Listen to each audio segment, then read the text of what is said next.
Budget ಅಧಿವೇಶನ ಮಂಡಿಸಿ CM Siddaramaiah success ಆಗಿದ್ದಾರೆ. ಐತಿಹಾಸಿಕ ಬಜೆಟ್ ಮಂಡನೆ ಮಾಡುವ ಮೂಲಕ ಸಿಎಂ ದಾಖಲೆ ಬರೆದಿದ್ದಾರೆ. ಇದರ ನಡುವೆ ಉಪಚುನಾವಣೆಯ ಬಳಿಕ ಪವರ್ ಶೇರಿಂಗ್ ಫೈಟ್ ಜೋರಾಗಲಿದ್ದು, ಜೊತೆಗೆ ಸಚಿವ ಸಂಪುಟ ಪುನರ್ರಚನೆ ವಿಚಾರ ರಾಜ್ಯದಲ್ಲಿ ಸದ್ದು ಜೋರಾಗಲಿದೆ. ಈ ಕುರಿತ ಒಂದು ರಿಪೋರ್ಟ್ ಇಲ್ಲಿದೆ. ಉಪಚುನಾವಣೆ ಬಳಿಕ ಸಚಿವ ಸಂಪುಟ ಸರ್ಜರಿಗಾಗಿ ಸರ್ಕಸ್.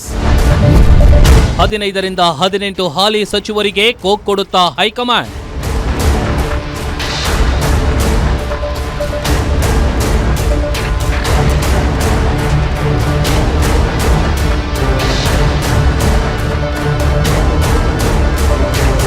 ರಾಜ್ಯದಲ್ಲಿ ಸಿಎಂ ಸಿದ್ದರಾಮಯ್ಯ ಐತಿಹಾಸಿಕ ಬಜೆಟ್ ಮಂಡಿಸಿ ಸಕ್ಸಸ್ ಆಗಿದ್ದಾರೆ.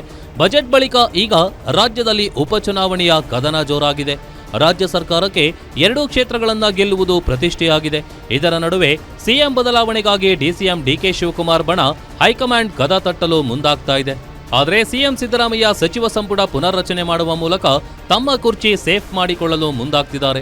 ಹೀಗಾಗಿ ಉಪಚುನಾವಣೆ ಮುಗಿತಾ ಇದ್ದಂತೆ ರಾಜ್ಯದಲ್ಲಿ ಸಚಿವ ಸಂಪುಟ ಪುನರ್ರಚನೆಯಾಗಲಿದೆ. ಸುಮಾರು 15ರಿಂದ 18 ಜನ ಹಾಲಿ ಸಚಿವರಿಗೆ ಕೋಕ್ ಕೊಡುವ ಸಾಧ್ಯತೆ ಇದೆ ಎನ್ನಲಾಗ್ತಿದೆ.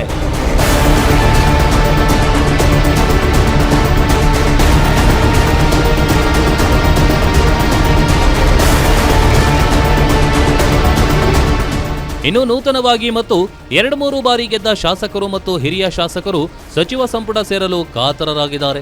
ಅಲ್ಲದೆ ತಮ್ಮನ್ನ ಪರಿಗಣಿಸುವಂತೆ ದೆಹಲಿಗೆ ತೆರಳಿ ಲಾಬಿ ನಡೆಸಲು ಮುಂದಾಗ್ತಿದ್ದಾರೆ.